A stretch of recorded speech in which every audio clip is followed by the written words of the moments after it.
नमस्कार, स्वागत है आपका खास खबर में और मैं हूं आपके साथ दुर्गेश पांडे। साल 2022 में होने वाले लोकसभा चुनाव और हरियाणा विधानसभा चुनाव को लेकर बीजेपी पूरी तरीके से एक्टिव मोड में दिखाई दे रही है। 2019 के लोकसभा चुनाव में बीजेपी ने हरियाणा की सभी 10 लोकसभा सीटों पर जीत दर्ज की थी। अब एक बार फिर से बीजेपी 2024 में भी उसी जीत को दोहराने के मकसद से तैयारियों में जुटी हुई है। वहीं बीजेपी आला कमान भी हरियाणा पर फोकस कर रहा है।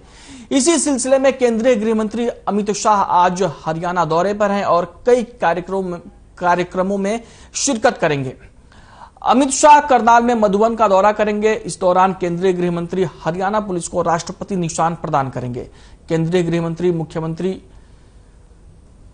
गृह मंत्री के साथ इस दौरान मुख्यमंत्री मनोहर लाल और गृह मंत्री अनिल विज भी मौजूद रहेंगे। इसके साथ ही अमित शाह करनाल में भी संगठनात्मक कार्यक्रम में भी हिस्सा लेंगे। केंद्रीय गृह मंत्री 2:30 बजे हरियाणा सहकारिता एक्सपोर्ट हाउस में सहकारिता विभाग के कई परियोजनाओं की शुरुआत करेंगे। आपको बता दें कि केंद्र सरकार में सहकारिता विभाग भी अमित शाह के पास ही है। वहीं शाम को सोनीपत में पार्टी कार्यकर्ताओं के साथ संगठनात्मक बैठक करेंगे। वहीं अमित शाह का यह कार्यक्रम मुरथल स्थित दीनबंधु छोटूराम विज्ञान और प्रौद्योगिकी विश्वविद्यालय में होगा। केंद्रीय गृह मंत्री अमित शाह आज हरियाणा के दौरे पर हैं और इस दौरान वो कई कार्यक्रमों में शिरकत करेंगे। इस दौरान वो पार्टी संगठन के बारे में भी जानकारी लेंगे और संगठनात्मक कार्यक्रमों में भी शिरकत करेंगे और मधुबन में हरियाणा पुलिस को राष्ट्रपति निशान प्रदान करेंगे। केंद्रीय गृह मंत्री अमित शाह आज करनाल और सोनीपत का दौरा करेंगे। इस दौरान अमित शाह सरकारी कार्यक्रमों में तो शिरकत करेंगे ही और इसके साथ ही बीजेपी के संगठनात्मक कार्यक्रमों में भी केंद्रीय गृह मंत्री शामिल होंगे।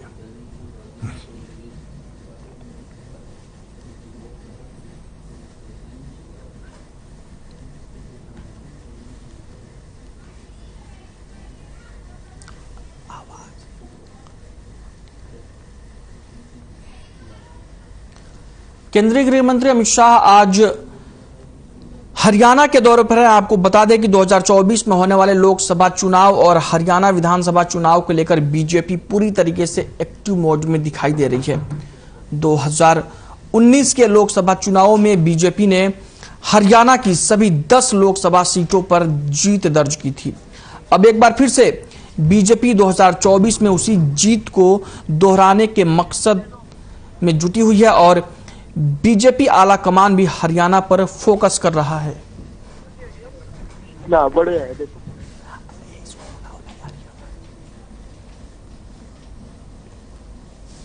इसी सिलसिले में केंद्रीय गृह मंत्री आज हरियाणा के दौरे पर हैं और वो कई कार्यक्रमों में शिरकत करेंगे।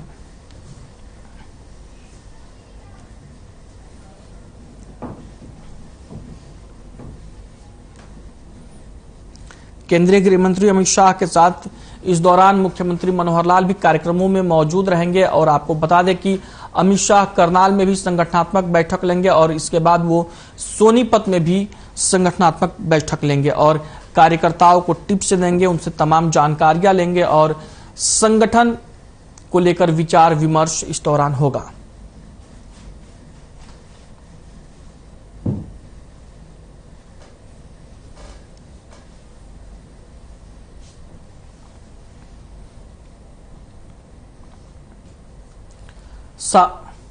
साल 2024 में होने वाले लोकसभा चुनाव और हरियाणा विधानसभा चुनाव को लेकर बीजेपी पूरी तरीके से एक्टिव मोड में है।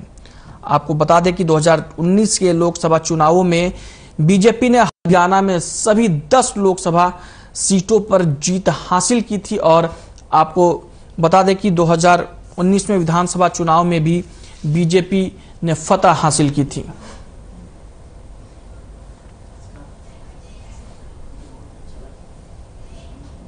तो खास खबर में आज हम चर्चा करेंगे अमित शाह के हरियाणा दौरे और बीजेपी के चुनावी तैयारियों को लेकर, जिसके लिए हमारे साथ खास मेहमानों का पैनल जुड़ा हुआ है, जिसमें प्रोफेसर विधु रावल हैं, प्रवक्ता हैं बीजेपी से हमारे साथ जुड़े हुए हैं, बजरंग दास गर्ग जी प्रवक्ता कांग्रेस पार्टी से हमारे साथ जुड़े हुए हैं, विजेंद्र रेडू प्रवक्ता इनेलो से हमारे साथ जुड़े हुए हैं और सुखबीर तंवर प्रवक्ता आम आदमी पार्टी के हमारे साथ जुड़े हुए हैं। आप सभी का बहुत बहुत स्वागत है हमारे साथ कार्यक्रम में जुड़ने के लिए।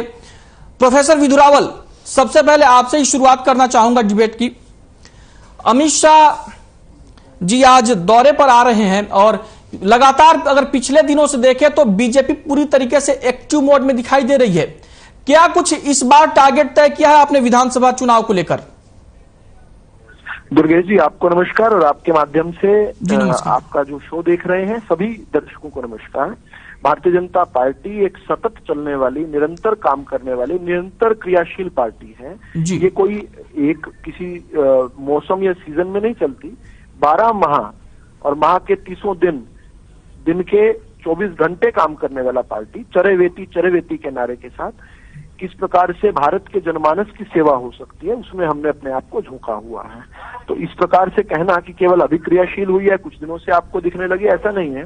भारतीय जनता पार्टी सतत चलने वाली, सतत चलना, चलते रहना, इस प्रकार का एक मोटो जो है हमारा रहा है शुरू से। और हमारा जो टारगेट है वो कोई चुनाव नहीं होता। विधानसभा चुनाव आएंगे, लोकसभा चुनाव आएंगे, बड़ा टारगेट जो है भारत माता को परम वैभवता के शिखर पर पहुंचाना, भारत के जनमानस की सेवा करना, ये हमारे टारगेट्स हैं। हम किस प्रकार से गरीब समाज की जो है का कल्याण कर सकते हैं, उनके लिए काम कर सकते हैं, अंत्योदय के भाव के साथ। पंक्ति में खड़े अंतिम व्यक्ति का उदय होगा तो पूरे समाज का उदय होगा, और उसी में हमने अपने आप को खपाया है। इसीलिए गरीब समाज का, आम समाज का स्नेह, प्रेम और आशीर्वाद भारतीय जनता पार्टी को निरंतर मिल रहा है, लगातार मिल रहा है, अविरल मिल रहा है और आगे भी मिलता रहेगा। ठीक है। बजरंग दास गर्ग जी, आवाज मिल रही है आपको? बिल्कुल, बड़ी मिट्टी आवाज आ रही है। प्रोफेसर विधु रावल जी का कहना है कि बीजेपी 24 घंटे हमेशा पूरी तरीके से काम करने वाली पार्टी है, लेकिन इन दिनों तैयारियां तेज हो गई हैं। आपकी पार्टी भी तैयारियों में लगी है और आज हुड्डा साहब की भी बैठक है विधानसभा सत्र को लेकर। किस तरीके से देखते हैं सारी चीजों को आप? देखिए, सभी पार्टी जी अपने अपने स्तर पर मीटिंग करती है, अपना संगठन को मजबूत करती है, इसमें कोई जोड़ है नहीं। मैं कहूँ खाली कांग्रेस करती है और पार्टी नहीं करती। किसी भी क्षेत्रीय दल है, जो राष्ट्रीय दल है, वो अपने संगठन को मजबूत करने के लिए पब्लिक में जाना उनकी ड्यूटी बनती है। उसी नहीं, आप ये सही बात कह रहे हैं। लेकिन बजरंग दास गर्ग जी, एक बात सुन लीजिए। लेकिन देखते हैं कि तैयारियों में लगा कौन है? बीजेपी के चाणक्य ने खुद ही जिम्मेदारी ले ली है। पिछली बार गोहाना रैली में वो नहीं आए, लेकिन इस बार खुद आ रहे हैं और 2 मीटिंग है अमित शाह जी की आज। देखिए, जहां गोहाना रैली में नहीं आए तो एक उसका रीजन था। रैली में बड़ा जोर शोर से प्रचार किया, लाखों लोग आएंगे जी। खाली कुर्सी को संबोधित करने अमित शाह थोड़ी आता। अमित शाह तो हेलीकॉप्टर लिए तैयार बैठा था। ई बुड़ू आ जाऊं, खट्टर सा रुक जा, भीड़ को नहीं हुई। ये मॉल की भीड़ भी नहीं आए, सरकारी कर्मचारी कुर्सी बिठा लिए, उसके बावजूद भी 90% कुर्सियां खाली थी। 3000 की भीड़ में आकर, जिसमें 2000 से ज्यादा सरकारी कर्मचारी बैठे थे, अमित शाह वहां आके क्या करता? अपनी बेइज्जती करवाता। तो कहते भी बहाना मारते हेलीकॉप्टर नहीं उड़ा, और अभी रक्षा मंत्री वाला हेलीकॉप्टर नहीं उड़ा। बड़ा अफसोस की बात है, मनोहर लाल खट्टर का हेलीकॉप्टर तो उतर जाता है, रक्षा मंत्री का हेलीकॉप्टर नहीं। माफ कीजिए बजरंग दास गर्ग जी, अमित शाह केंद्रीय गृह मंत्री हैं, रक्षा मंत्री नहीं है। प्लीज मेरी बात सुन लीजिए पांडे जी। आज प्रदेश के अंदर सरकार के प्रति इतनी बड़ी भारी नाराजगी है। प्रदेश का किसान, कर्मचारी, मजदूर, दलित, पिछड़ा वर्ग, व्यापारी, उद्योगपति, आम जनता इस सरकार से दुखी हो चुकी है। आज किसान 2020 से 20, 21, 22 का मुआवजा लेने के लिए धरने पर लग बैठे हैं। यहाँ तक कि आप देखोगे आंगनबाड़ी की वर्कर जो हमारी महिला है वो धरने में बैठी है। यहाँ तक कि प्रदेश के सरपंच जो चुनी हुई पंचायत होती, छोटी ग्रामों की सरकार होती है, 2 महीने से ज्यादा वो धरने प्रदर्शन कर रहे हैं, लठ लेके बैठे हैं। कोई भी मंत्री फंस जाए तो उसका जुलूस निकाले। मंत्री गांवों में बजरंग दास जी, रोकना चाहूंगा आपको, आता हूं फिर से आपके पास आता हूं, गांवों में घुसने की फिर से आता हूं बजरंग दास जी आपके पास आता हूं। विजेंद्र रेड्डू जी हमारे साथ जुड़े हुए हैं इनेलो से। विजेंद्र रेड्डू जी, कांग्रेस की अभी हाल ही में भारत जोड़ो यात्रा खत्म हुई है, हरियाणा से गुजरी थी यात्रा और तमाम लगातार चुनावी तैयारियां चल रही हैं, बीजेपी की लगातार चल रही है बैठकें, तमाम चुनावी तैयारियां चल रही हैं। आप किस तरीके से देखते हैं 2024 के लिए खुद को, लोकसभा चुनाव और विधानसभा चुनाव दोनों में? हाँ दुर्गेश जी, देखिए ये सत्य बात है कि 2024 में चुनाव है, लोकसभा भी विधानसभा भी हरियाणा प्रदेश के, इसलिए सभी तैयारियां, सभी पार्टी जो है अपने स्तर पर अपनी अपनी तैयारी में लगी हुई है। लेकिन जो 2024 के चुनाव है उसमें Indian National Lokdal party Haryana प्रदेश में सरकार बनाने जा रही है। ये आप लिख लो बेशक इस बात को, क्योंकि अब जो हमारी 24 फरवरी से परिवर्तन पदयात्रा शुरू हो रही है उसमें भाई अभय सिंह चौटाला जी के नेतृत्व में 90 के 90 हलकों में और कोशिश की जाएगी कि ज्यादा से ज्यादा गांवों को टच किया जाएगा। लगभग 2000 प्लस गांव में टच होगा और जो 25 सितंबर को कुरुक्षेत्र में समाप्त होगा और वहां से 2024 के युद्ध का बिगुल बजाया जाएगा और उसके बाद हरियाणा में इंडियन नेशनल लोकदल पार्टी की लहर चलेगी। जहां तक आप बीजेपी की बात कर रहे हैं, अभी हम बीजेपी के प्रवक्ता साथी को सुन रहे थे कि ये सतत चलने वाली पार्टी बीजेपी पार्टी 2014 में ही चाल मिली थी, उससे पहले तो चाल थी ही नहीं। 2014 से सतत चलते चलते पार्टी अभी और ये अंतिम गति है कि जो ये चल रहे इसका प्रमाण बीजेपी की रैली ने दर्शा दिया था।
आपने बीजेपी प्रवक्ता की बातें सुनी, कांग्रेस प्रवक्ता की सुनी और इनेलो के प्रवक्ता की भी बातें सुनी। 2024 में आप कितनी संभावनाएं देखते हैं अपनी, क्योंकि आम आदम को अपने गेट पे कहा तो गेट पे बंद हो गया। आगे जी आपने आदमपुर उठाया, ठीक है, इसके बाद जिला परिषद की चुनाव हो गई, भारतीय जनता पार्टी 22 जिलों में 22 सीटों पर जीती, आम आदमी पार्टी 15 सीटों पर जीती, इंडियन नेशनल लोकदल 14 सीटों पर जीती, कांग्रेस ने चुनाव लड़ा। तो जो आदमपुर का विषय बता रहे हैं तो वो जो 22 और 15 का हमारा समाज है तो अपने आप में बहुत कुछ कह रहा है। इसके अलावा इस प्रकार से भारतीय जनता पार्टी के प्रवक्ता बात कर रहे थे और कांग्रेस के प्रवक्ता और रेडुआ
फिर से खारिज कर जिन्हें ठिकाने लगा दिया, वो लोग यहाँ पर टीवी चैनल पर बड़ी बड़ी बात करते हैं।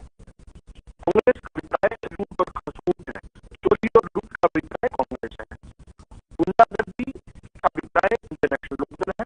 और ये जो भी आपके प्रवक्ता आम आदमी पार्टी के प्रवक्ता बोल रहे थे, जिन्हें हरियाणा की जनता पानी चोर मानती है, हरियाणा के एसओएम का पानी जिस प्रकार से आम आदमी पार्टी की पंजाब की सरकार बड़ी बेशर्मी के साथ उससे खड़ी है, हरियाणा के आम जन का पानी हरियाणा की लाइफ लाइन माना जा रहा है, जिसकी बिना 40% हिस्सा हरियाणा का पानी माफ कर रहा है। हरियाणा के किसानों की ये लोग बात करते हैं। आपके पास आता हूं, जवाब दीजिए आपकी कमेंट। आता हूं आपके पास,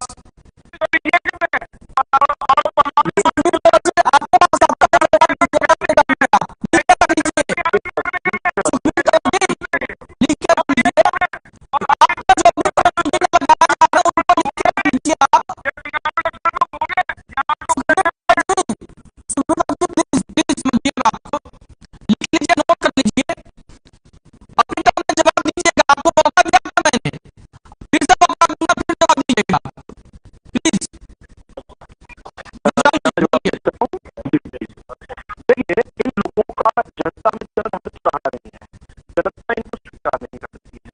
ये किस प्रकार 4 लाख गाँव के बाहर भेजकर इस सोचते हैं कि भारतीय जनता पार्टी का गाँव से जनता खत्म हो जाएगा। जब एक के बाद चुनावों में गाँवों के बारे में 4 बैठक बैठे थे, उन गाँवों की ईवीएम जब खुली और देखा कि पूरे गाँव में भाजपा को वोट किया हुआ है, तब इनके ध्यान में समझ में आया कि किस प्रकार के आज ये जो एलनाबाद को गेटवे ऑफ हरियाणा कहा कहते थे कि एलनाबाद से आम आदमी पार्टी का गेट खुलने वाला है, हरियाणा की जनता ने गेट बंद कर दिया।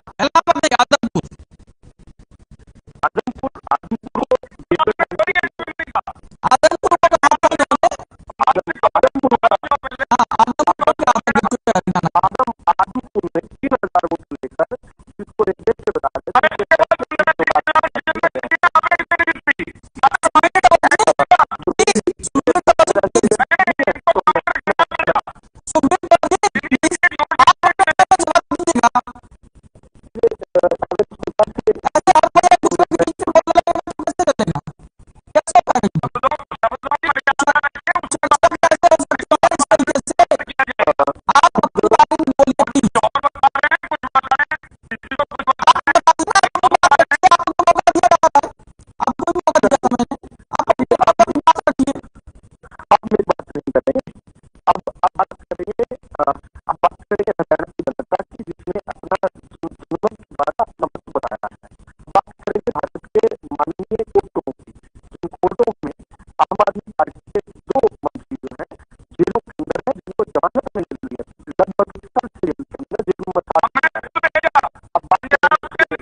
प्रकार की बातें करना कोई शोभा नहीं देता। हरियाणा की जनता का सम्मान करना चाहिए।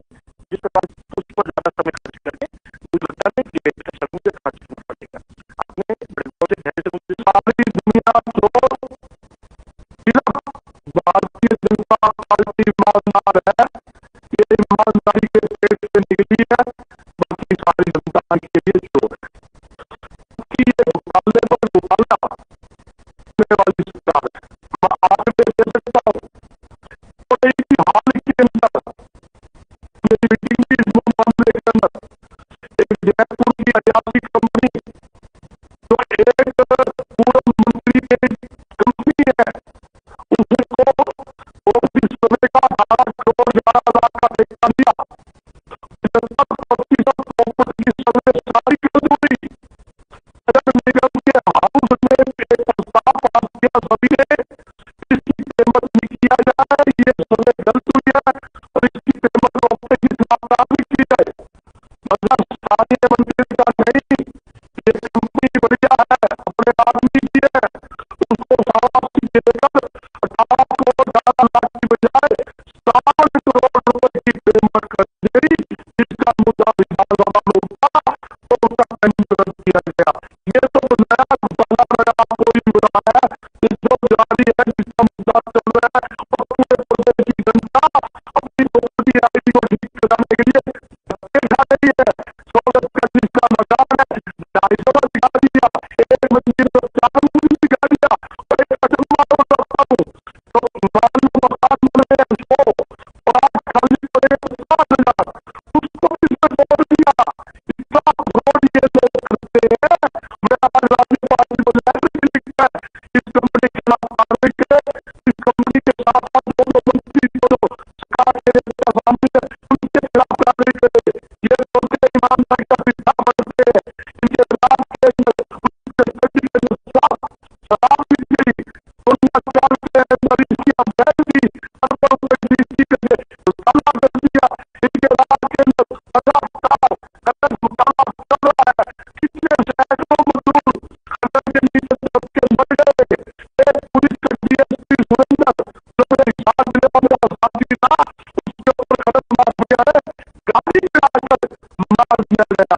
10 दिन पहले के अंदर 2 डीएसपी सवारी करने गए, उसी प्रकार उनके ऊपर गाड़ी चलाने की पूरी कोशिश की, उसको बचा दिया और डीएसपी गया।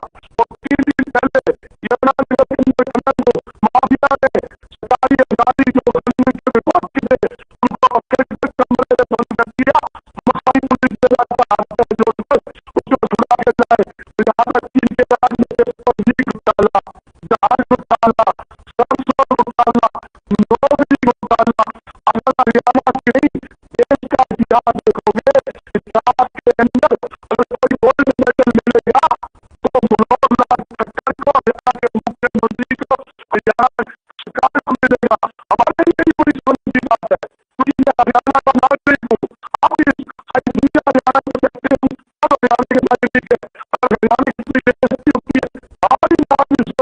ठीक है। लोग कहते हैं बजरंग दासगढ़ जी, आता हूँ आपके पास। दूध दही का खाना था वो भ्रष्टाचार का गाना, वो हरियाणा ये कहते हैं हम चुनाव ले लेंगे।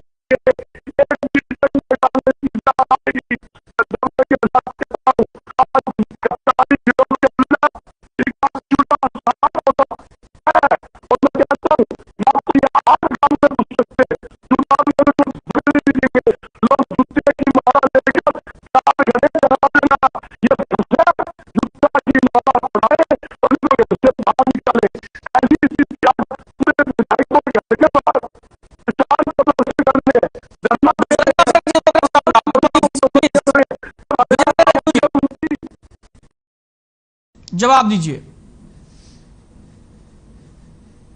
लगा दी जाती है। बजरंग दासगढ़ जी प्लीज, आपको रोकना चाहूंगा।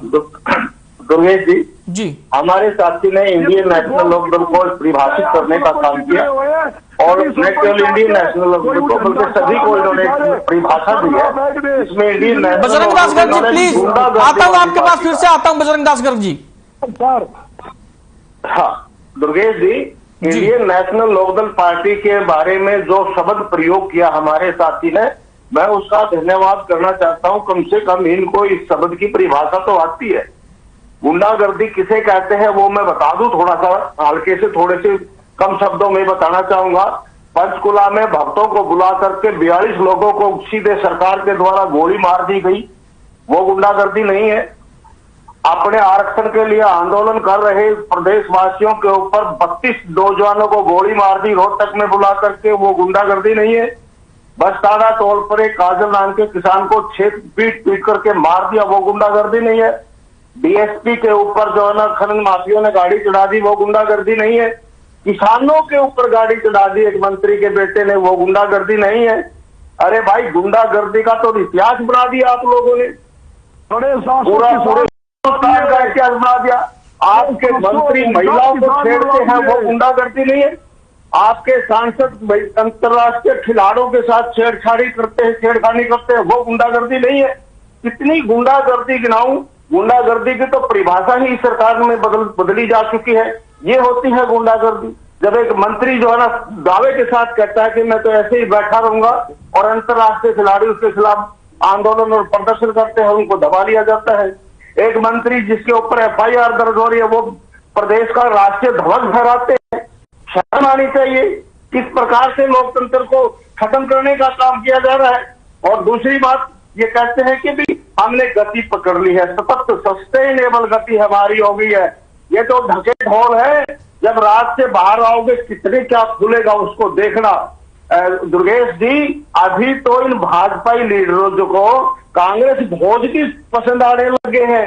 कितने सारे लीडर जो है ना भोजन में शामिल हुए, कांग्रेसियों का भोजन भी इन्होंने ग्रहण करना शुरू कर दिया है। कितनी भगदड़ इसमें मचने वाली है, ये तो अभी 2024 के शुरू में इनको पता लग जाएगा।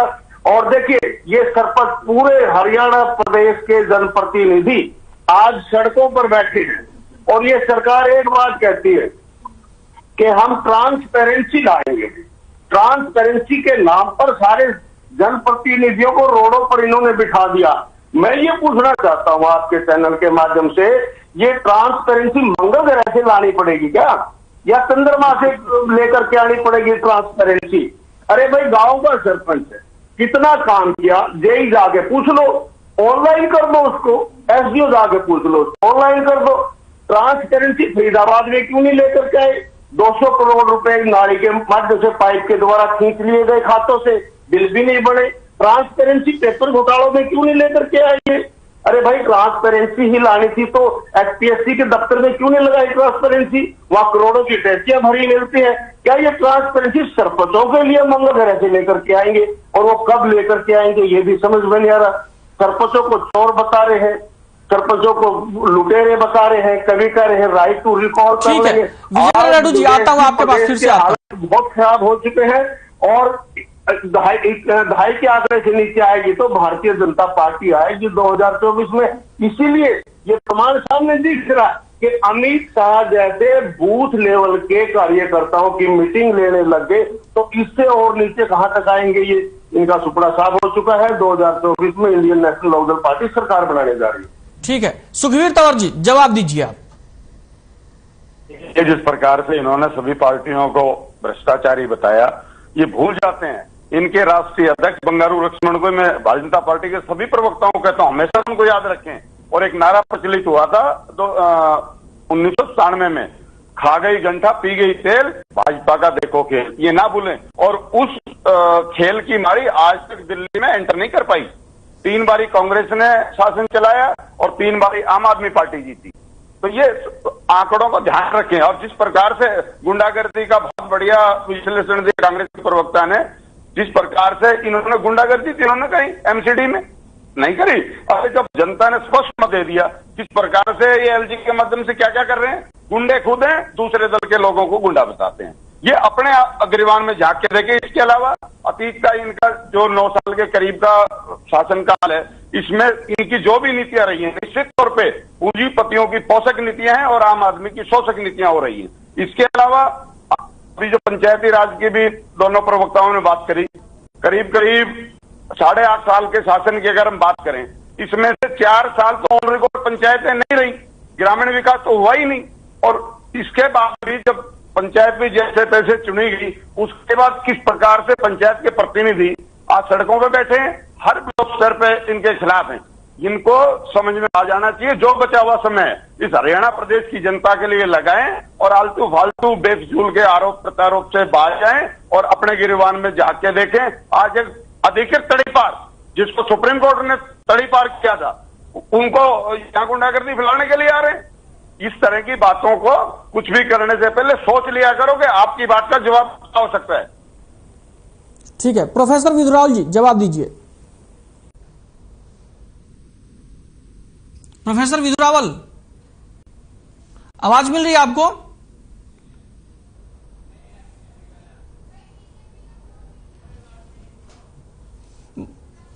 बजरंग दास गर्ग जी, बजरंग दास गर्ग जी क्या कहना चाहेंगे आप? देखिए पांडे जी, हरियाणा चुनाव, उससे पहले विधानसभा सेशन, मैंने पहले भी कहा सभी पार्टियां अपने स्तर पर लगी हुई है, लगनी भी चाहिए। जहां तक कि कांग्रेस पार्टी का आपने एक सवाल पूछा था, कांग्रेस पार्टी ने जन जागरण अभियान पूरे हरियाणा में छेड़ा हुआ है। कांग्रेस पार्टी के नेता और कार्यकर्ता प्रदेश में, गांवों में, ब्लॉक स्तर में, शहरों में घर घर जा रहे हैं, जनसंपर्क कर रहे हैं जी। और हमारा मुख्य उद्देश्य एक है, सरकार की जन विरोधी जो नीतियां हैं, जो आप पार्टी के नेता और इन लोग पार्टी के नेता ने भी बताई, उन नीतियों को हम उजागर करेंगे। किस प्रकार जी प्रदेश के अंदर गुंडागर्दी बढ़ी है, किस प्रकार आज हरियाणा पूरे देश के अंदर क्राइम के अंदर नंबर 1 के ऊपर पहुंच चुका है, हमारे लिए सबके लिए बड़ी शर्म की बात है।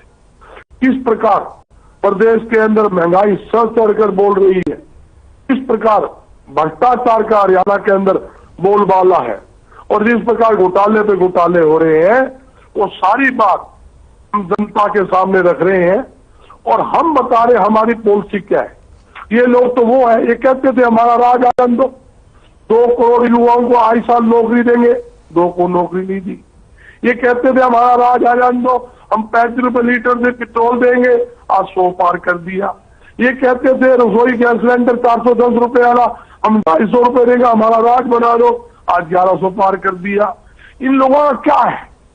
ये कहते थे 1.5 साल पहले नया कानून ले आए, कानून क्या लाए? प्राइवेट उद्योगों के माध्यम से, प्राइवेट सेक्टर के माध्यम से 75% हम हरियाणा के युवाओं को रोजगार देंगे। कितना गुमराह करते हैं, कितना झूठ बोलते हैं। 75 आदमी को भी अगर ये रोजगार दे पाए हो, मैं दावे के साथ कहता हूं 75 आदमी नाम गिना दे। और मैं एक बात गिनाना चाहता हूं, लाखों लोगों को इन्होंने प्राइवेट सेक्टर के माध्यम से, उद्योग के माध्यम से इन्होंने बेरोजगार कर दिया। ये वो लोग हैं मंत्रियों बचाने में लगे हुए हैं, जो संदीप मंत्री जिसने महिला कोष, जो राष्ट्रीय महिला कोष के साथ छेड़खानी की, जिसकी FIR तो चंडीगढ़ में दर्ज है। मुख्यमंत्री क्या कहता है? आरोप लगाने से कोई दोषी नहीं होता, और FIR मेरे पापा दर्ज हो चुकी है, उसको गिरफ्तार करवाओ, इससे अस्तीफा लो नहीं, हम इसको बचाएंगे। हमारे राष्ट्रीय खिलाड़ी जो जिसे पूरे देश के अंदर, थोड़ा देश का नाम विश्व में चमकाया, 3 दिन तक धरने पर 72 घंटे बैठे रहे और उनको खेल मंत्री ने बनाकर एक लोलो पोती दे दी, तो हम कार्रवाई करेंगे, कमेटी बनाएंगे। आज देख लीजिए, और ब्रिजभूषण जो राष्ट्रीय अध्यक्ष है, कोई भी कार्रवाई इसके खिलाफ नहीं हुई। ये तो का बेटी बचाओ बेटी पढ़ाओ का नारा देते हैं, पर इनके राज में ना बेटी सुरक्षित है, न बहन सुरक्षित है। कल भी हिसार के अंदर 8 साल की बच्ची के साथ रेप करके बड़ी भारी दरिंदी कल की तारीख के अंदर हिसार के अंदर किया, आपके चैनल ने दिखाया भी था, मैं 7 दिन वहीं था। और आप 2 महीने पहले आर्यनगर के अंदर वहां 14 साल की बच्ची के साथ रेप करके हत्या की गई। इसी पर कुकराला के अंदर एक झुप्पी की बच्ची थी 12 साल की, उसके साथ रेप करके बेदर्दी से उसको मारा गया। जगह जगह ऐसे वारदातें हो रही है। बजरंग दास गर्ग जी, आपको रोकना चाहूंगा, इस वक्त की बड़ी खबर आ रही है, आप सभी लोग हमारे साथ बने रहिए। इस वक्त की बड़ी खबर हम आप तक पहुंचा रहे हैं करनाल से। इस वक्त की बड़ी और अहम खबर, केंद्रीय गृह मंत्री अमित शाह पहुंचे करनाल, CM मनोहर लाल ने किया स्वागत। गृह मंत्री अनिल विज और प्रदेश अध्यक्ष ओपी धनखड़ भी रहे मौजूद। स्थानीय सांसद संजय भाटिया समेत बीजेपी के तमाम नेताओं ने किया अमित शाह का स्वागत।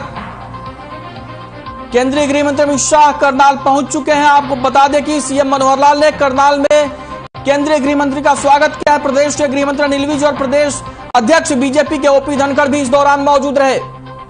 स्थानीय सांसद संजय भाटिया भी समेत तमाम नेताओं ने अमित शाह का स्वागत किया है। तस्वीरें आप अपने टीवी स्क्रीन पर देख सकते हैं। केंद्रीय गृह मंत्री अमित शाह करनाल पहुंचे हैं, जहां पर प्रदेश के मुख्यमंत्री मनोहर लाल और गृह मंत्री अनिल विज उनका स्वागत कर रहे हैं। साथ में आप बीजेपी के तमाम नेताओं को भी देख सकते हैं। बीजेपी के प्रदेश अध्यक्ष ओपी धनखड़ हैं और मंत्री कंवरपाल गुर्जर हैं, तमाम नेता हैं बीजेपी के, जो केंद्रीय गृह मंत्री अमित शाह का स्वागत कर रहे हैं। हर खबर पर आप एक्सक्लूसिव तस्वीरें आप देख सकते हैं। केंद्रीय गृह मंत्री अमित शाह करनाल पहुंच चुके हैं और आप देख सकते हैं किस तरीके से सरकार से लेकर बीजेपी संगठन के तमाम नेताओं ने उनका स्वागत किया है।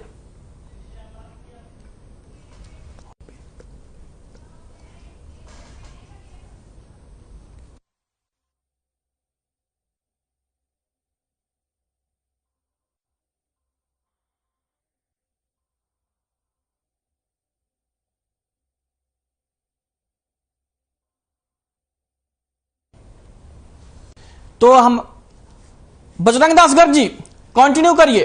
जी मैं बताना चाहता हूं जी, आगामी वार्षिक बजट ही पेश करने वाली है सरकार। जी हाँ, हरियाणा का मुख्यमंत्री ही वित्त मंत्री है, वो बजट पेश करेगा। जी 8.5 साल के अंदर भारतीय जनता पार्टी की सरकार के अंदर प्रदेश का व्यापारी, उद्योगपति, किसान, आम जनता लूटी और पिटी है। और मैं सरकार से अपील करना चाहता हूं, ये वार्षिक बजट जनता को राहत देने वाला हो। तो 8.5 साल में आपने जनता की जेबों में डाका ठीक है बजरंग दास गर्ग जी, प्लीज आपको रोकना चाहूंगा। विजेंद्र रेड्डी जी, किसी प्रकार की सरकार ने बड़े 8 साल में दिए तो स्पष्टीकरण अभी देखने वाली बात इसमें ये है, आपने करोड़ों अरबों रुपए के चेक के बजरंग दास जी रुके तो बात करें। ठीक है बजरंग दास जी प्लीज रुक जाइए। प्लीज आपके पास फिर से आता हूं, बजरंग दास गर्ग जी आपके पास फिर से आता हूं। प्लीज रेड्डी जी को बोल लेने दीजिए, रेड्डी जी को बोल लेने दीजिए।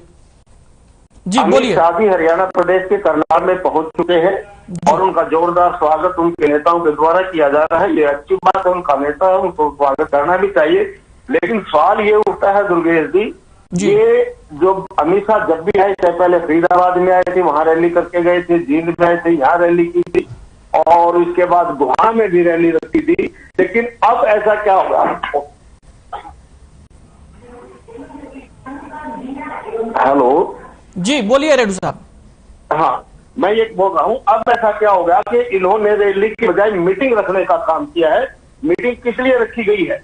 क्योंकि ये लोग जो है, इनको पता लग गया कि अब ये रैली नहीं हो पाएगी, क्योंकि जो पहले रैली इन्होंने रखी थी, उस रैली में जो द्रोही हुई गुहाना वाले में, उसको देखते हुए एक जो देश का गृह मंत्री आ रहा है, उससे मीटिंग करवाई जा रही है रैली के स्थान पर। तो ये भारतीय जनता पार्टी की हरियाणा प्रदेश की लोकप्रियता अपने आप में प्रमाणित हो जाती है कि इसलिए रैली नहीं रखी गई, क्योंकि इनको पता था कि भीड़ नहीं होगी और उसको मीटिंग का रूप दे दिया। अब व्यक्ति अच्छे आ गए तो रैली बोल देंगे, अदरवाइज तो मीटिंग कह करके अपनी जान छुटाने का काम करेंगे। और ये यही परिणाम है कि इन्होंने अमित शाह जैसे एक बड़े लीडर की भी रैली न करवा करके मीटिंग करवाने का काम किया। दूसरी बात मैं ये कहना चाहूंगा, अमित शाह जी आए, वो देश के गृह मंत्री हैं, बहुत बड़े पोर्टफोलियो उनके पास है हिंदुस्तान का। तो वो हरियाणा प्रदेश को जब फरीदाबाद में आए थे, जब उन्होंने हरियाणा प्रदेश को कुछ खास नहीं किया और गुहाना की रैली में भले ही वो ना आए हुए हो, लेकिन उनके आने के लिए प्रबंध सारे किए गए थे। करोड़ों रुपया हरियाणा प्रदेश का खर्च हुआ था, लेकिन उस टाइम भी हरियाणा प्रदेश को कोई सौगात इन्होंने नहीं दी। तो मैं तो उम्मीद करता हूं, इंडियन नेशनल पार्टी उम्मीद करती है कि वो आज हरियाणा प्रदेश में कई बार आ चुके हैं, कम से कम आज हरियाणा प्रदेश के लिए कुछ विशेष घोषणा वो कर करके जाएं और कुछ दे करके जाना चाहिए। दूसरी बात मैं कहना चाहूंगा योगेश जी, कि जिस प्रकार से हरियाणा प्रदेश ने सरकारी नौकरियों की जगह एक सरकारी ठेकेदार बनाने का काम किया है, उसके बारे में भी जरूर कोई जल्द फैसला यदि अमित शाह जी आज दे करके जाए तो बड़ा अच्छा लगेगा। क्योंकि हरियाणा कौशल रोजगार निगम जो बनाया है सरकार ने, वो एक तरह से सरकारी ठेकेदार है कि उनको ठेके पर लगाएगा 1 साल के लिए, फिर उसको हटा दिया जाएगा। अरे सरकारें ऐसी नौकरी थोड़ी देती हैं, तो वैसे तो प्राइवेट दिया करते हैं, लेकिन प्राइवेट ठेकेदारों के हाथ से लेकर करके सरकार ने ठेकेदार बनाया अपना, जो कि बहुत ही गलत है। उसमें कम पैसे भी दिए जाते हैं और अस्थायित्व भी बना रहता है। तो इस तरह के कुछ अमित शाह जी इनको तोड़ करके जाए। अब मेरी आपके चैनल के माध्यम से भारतीय जनता पार्टी की सरकार से ये मांग है अमित शाह से कि ये ठेकेदारी की प्रथा सरकार को शोभा नहीं देती। ठीक है विजेंद्र रेड्डी जी, आता हूं आपके पास, फिर से आता हूं। सुखबीर तौर जी बोलिए। आज देश के गृह मंत्री हरियाणा प्रदेश में आए हैं। मैं आपके माध्यम से कहना ये चाहता हूं कि जिस प्रकार से शिक्षा का बेड़ा गर्क हुआ, सरकारी स्कूल इन्होंने बंद किए, ऑन रिकॉर्ड बात है, उनके बारे में कोई बात करके जाए। स्वास्थ्य में जिस प्रकार से कोविड के दौरान जिस प्रकार के हालात सामने आए, और आज मैं गुड़गांव की बात करूं, कितनी बड़ी जनसंख्या आबादी वहां रहती है और वो अस्पताल जो है वो कैटर करने के लायक नहीं है। इसके अलावा बिजली की भी अगर हम बात करें, पुराने जितने जो पोल बदले जाने चाहिए थे वो नहीं बदले गए, किसानों को बहुत भारी परेशानी हो रही है। सरकार एक योजना लाई थी, जगमग योजना, उसका ढाणियों तक वो नहीं पहुंचाएगी। इसके अलावा समस्त प्रदेश के कुछ एक सड़कों को छोड़ दें, नेशनल हाईवेज को, जो अंदर अप्रोच रोड है, पूरी तरह क्षतिग्रस्त है, उनमें चलना अपने जीवन के साथ खिलवाड़ करना है। इसके अलावा जिस प्रकार से कृषि की भी बात करें, जब से भारतीय जनता पार्टी की सरकार आई है, हरियाणा प्रदेश में थानों में लाइन लग के खाद जो बटाया है, उसकी भी व्यवस्था गृह मंत्री जी करके जाएं। जिस प्रकार से अभी चर्चा हो रही थी, बेरोजगारी में नंबर 1 है हरियाणा, उसके बारे में भी कह के जाएं। और कौशल विकास पे भी बात हुई, निश्चित तौर पे वो सुनने हैं। और महिला सुरक्षा में जो एनसीआरबी के आंकड़े हैं, उसमें हरियाणा का कौन सा नंबर है, ये इसके बारे में बात हो चुकी है।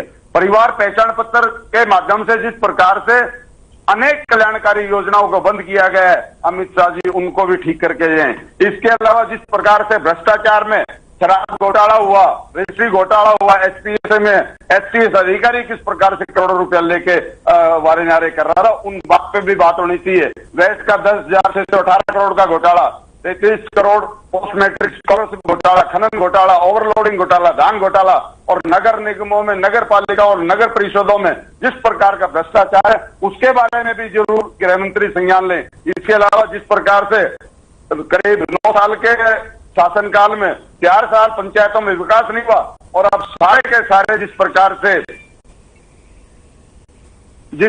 से आज पंचायत के प्रतिनिधि बैठे हुए सड़कों पे, उनका भी आज संज्ञान ले। इसके अलावा हर वर्ग तरस से और सड़कों पे विरोध प्रदर्शन कर रहा है, उन सारी बातों का संज्ञान अमित शाह जी लें, तभी और बचे हुए समय में हरियाणा सरकार ये संकल्प ले कि बचे हुए समय में इस प्रदेश के लोगों के लिए भलाई का काम करेंगे। ठीक है बजरंग दास गर्ग जी। आज की डिबेट का मेन बात क्या है, जनता दुखी, किसान दुखी, मजदूर दुखी, व्यापारी दुखी, सरपंच दुखी। सरकार को अपना तानाशाही रवैया छोड़कर, अहंकार तो देश में रावण का नहीं रहा, रावण जैसा बलवान कोई व्यक्ति जिसम में नहीं था, उसका भी अहंकार नहीं रहा। अहंकार भारतीय जनता पार्टी का भी नहीं रहेगा। ये जो तानाशाही रवैया अपनाकर जनता को लूटने में लगे हुए हैं और गरीबों को तंग करने में लगे हुए हैं, टैक्सों पर टैक्स लगाकर गरीबों को मुंह का रिवाज छीनने में लगे हुए हैं। जो एक ग्राम की पंचायत होती है, गांव की छोटी सरकार होती है, जो जनता चुनती है, उनका अधिकार छीनते हैं। मैं एक बात पूछना चाहता हूँ, अगर इन्होंने सरपंचों का अधिकार अपने पास रखना था, चुनाव कराने की क्या जरूरत थी? जिस प्रकार विधायक जनता चुनती है, जिस प्रकार लोकसभा के अंदर सांसद जनता चुनती है, उसी प्रकार सरपंचों को भी गांव के लोग चुनते हैं, ताकि मिलजुल कर हम गांव का विकास करवा सकते हैं।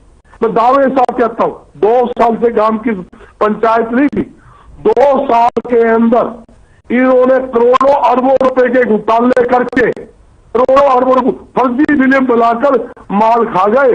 और मैं प्रैक्टिकल देखोगे दरअसल पर 1 रुपए का काम नहीं हुआ। ना सड़क बनी, सड़क की जगह खड्डे, खड्डे की जगह सड़क, ना नालियां बनी, ना सफाई हुई। मैं पूछता हूँ करोड़ों अरबों रुपए फर्जी बिल हुए गए, वो पैसे कहाँ है? जिस प्रकार फरीदाबाद के अंदर 200 करोड़ रुपए का फर्जी बिल बनाकर ई ट्रेडिंग का टेंडर देकर और 200 करोड़ रुपए चाट गए, आज तक उसके अंदर मुख्य आरोपी नहीं पकड़ा गया। मैं यही समझाना चाहता हूँ सरकार क्या चाहती है। गांव के सरपंचों को तो बिठाए रखो खुदे लैंड, और हम ई ट्रेडिंग के माध्यम से फर्जी बिलिंग करके अपने क्षेत्रों को टेंडर देके करोड़ों अरबों रुपए का घपला करे। मगर गांव की पंचायत हुशार हो चुकी है, गांव की जनता समझ चुकी है।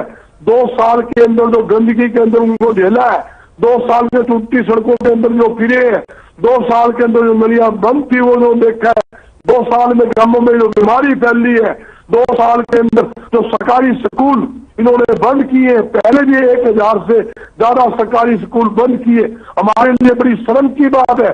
सरकार को तो शर्म आती नहीं, हमें आती है। क्यों आती है? हमारे बच्चे सरकारी स्कूल के ताला मारकर गेट के बाहर काम करते हैं। सरकारी स्कूल में हिंदी का टीचर नहीं, इंग्लिश का टीचर नहीं, मैथ का टीचर नहीं, 3 सही पढ़ नहीं, मूल सुविधा नहीं, बच्चों को बैठने के लिए बेंच नहीं, छत तप तप करती है, पीने की पानी की व्यवस्था नहीं। ऐसी शर्मनाक सरकार में जिंदगी में नहीं देखी, जो बच्चों को अच्छी शिक्षा नहीं दे सकती, हॉस्पिटल में अच्छी चिकित्सा नहीं दे सकती, डॉक्टरों की कमी, स्टाफ की कमी। और हॉस्पिटल में चले जाओ, बेड तो सड़ते हैं, बेड की चादर देख रहे, संदल मालती है, सफाई तक नहीं होती। ऐसा तो हालात सरकारी हॉस्पिटलों में है। सरकार को ये झूठी घोषणाओं करने के बजाय जनता के हित में फैसला लेना चाहिए। और मैं दावे के साथ करता हूँ पाला जी, जितनी भी राजनीतिक सामाजिक पार्टियां हैं, सभी 30 सरकार के अच्छे काम के साथ होगी। हम स्वागत करेंगे। अच्छा फैसला नहीं लेंगी तो इसकी जलियां उड़ाने का काम भी हम करेंगे, इनको सड़कों पे चलने नहीं देंगे इनको। ठीक है, Vijendra Reddy ji 2 minute final comment दीजिए। देखिए दुर्गेश जी, सबसे पहले तो मैं यही कहूंगा कि माननीय गृह मंत्री जी हमारे यहाँ प्रदेश में पहुंचे हैं। एक तो वो जो SPI का इंडेक्स है, सामाजिक प्रगति सूचकांक है, जो बहुत ही खराब हरियाणा प्रदेश का पूरे देश में आया है, उसके बारे में लॉ एंड ऑर्डर को दुरुस्त करने का काम करे और सरकार से इस बात की रिपोर्ट ले कि ये हरियाणा प्रदेश सबसे पीछे क्यों रहा और उसमें सुधार के लिए कुछ कर करके जाए। दूसरा, हम निवेदन करते हैं, पूरी इंडियन नेशनल लोकल पार्टी इस बात का निवेदन करती है कि अमित शाह जी हरियाणा प्रदेश में आए हैं तो इस ई टेंडरिंग को वापस करवा करके जाए। सरकार को बोले इसको तुरंत प्रभाव से ई टेंडरिंग को खत्म करते हुए सरपंचों को उनका मान सम्मान लौटाने का काम करे। अगली बात दुर्गेश जी मैं कहना चाहूंगा, अभी भाई हरि सिंह जी चौटाला के नेतृत्व में इंडियन नेशनल लोकदल पार्टी पूरे हरियाणा प्रदेश के 90 के 90 हलकों में परिवर्तन पद यात्रा आपके द्वार नाम से पैदल यात्रा करने हम जा रहे हैं। और इस यात्रा में जहां 90 के 90 हलकों में अधिकांश गांव में जाकर के लोगों के से रूबरू होने का काम करेंगे, वही सरकार की जन विरोधी नीतियों का खुलासा करते हुए हम लोगों को समझाने का काम करेंगे ताकि 2024 में मौजूदा सरकार को यमुना पार भेजा जा सके और हरियाणा में इंडियन नेशनल लोकदल की सरकार अभय सिंह चौटाला के नेतृत्व में बने और हरियाणा प्रदेश दोबारा से एक नई विकास पथ पर आगे बढ़ने का काम करे। ठीक है, सुखबीर तंवर जी फाइनल कमेंट दीजिएगा। जिस प्रकार से प्रधानमंत्री जी का नारा था बेटी बचाओ बेटी पढ़ाओ, उसकी जो दुर्गति हुई है उसको अमित शाह जी बतौर गृह मंत्री ठीक करके जाएं। इसके अलावा परिवार पहचान पत्र के नाम पर जिस प्रकार से जो समाज कल्याण की योजनाएं थी वो बंद की गई हैं, उनको दुरुस्त किया जाए। इसके अलावा जो शराब घोटाला हुआ था और जो HPSC में भी घोटाला हुआ और रजिस्ट्री का घोटाला हुआ और नगर निगम और सारे इन घोटालों की भी गृह मंत्री जी सरकार को निर्देश दे कि बचे हुए समय में इन सारी चीजों को ठीक है। आज प्रदेश में शिक्षा, स्वास्थ्य, सड़क, बिजली की हालत बड़ी खराब है।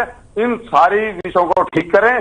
सिर्फ ये कार्यकर्ताओं की मीटिंग लेने से बात नहीं बनेगी। बतौर गृह मंत्री भारतीय जनता पार्टी के पूर्व राष्ट्रीय अध्यक्ष हैं, उनकी जिम्मेदारी बनती है कि अपनी जिम्मेदारी का निर्वहन करें और जिस प्रकार से अव्यवस्था सरकार में चल रही है उन अव्यवस्थाओं को दुरुस्त करें।